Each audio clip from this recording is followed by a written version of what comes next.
अंधेरे का राज, the secret of darkness. एक छोटे से गांव में जहां रातें हमेशा से ही सुनसान होती थीं, वहां एक बड़ा और पुराना हवेली खड़ी थी। लोग कहते थे कि हवेली में रात को अजीब अजीब आवाजें आती थीं, लेकिन कोई भी उसे खुलकर बात नहीं करता था। एक दिन गांव का एक युवक राज ने तय किया कि वह हवेली में रात बिताएगा और यह रहस्य को सुलझाएगा। रात का समय आया और वह हवेली की ओर बढ़ा। हवेली में पहुंचते ही उसने अजीब सी आवाजें सुनी, परंतु उनका स्रोत नहीं पता चला। धीरे धीरे राज को लगने लगा कि वह अपने आत्मा को खो रहा है। हवेली में कुछ ऐसी शक्ति है जो उसकी रूह को बुला रही है। अचानक एक पुरानी तस्वीर ने राज को आकर्षित किया और वह देखा कि उसकी पूर्वजों की एक पुरानी कहानी है जो हवेली के साथ जुड़ी हुई है।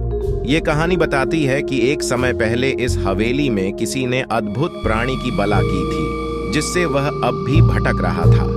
राज ने उस प्राणी से मिलकर उसे शांति प्राप्त करने का वायदा किया, लेकिन वह जानना चाहता था कि क्यों यह प्राणी हवेली में फंसा हुआ है और क्यों उसकी आत्मा अब भी उस जगह से मुक्त नहीं हो पा रही है। कहानी आगे बढ़ती है जब राज हवेली के अंदर के रहस्य को खोजता है और उसे यह जानकर हैरानी होती है कि उसके पूर्वजों की कुछ अधूरी कहानियां बची हैं जो इस प्राणी की रूह को बांधी हुई हैं। कहानी का समापन होता है जब राज अपने पूर्वजों की आत्मा को शांति प्रदान करता है और हवेली में फैले अंधकार को तोड़ता है, परंतु उसे अपने जीवन की सबसे अद्भुत और भयंकर राज का सामना करना पड़ता है।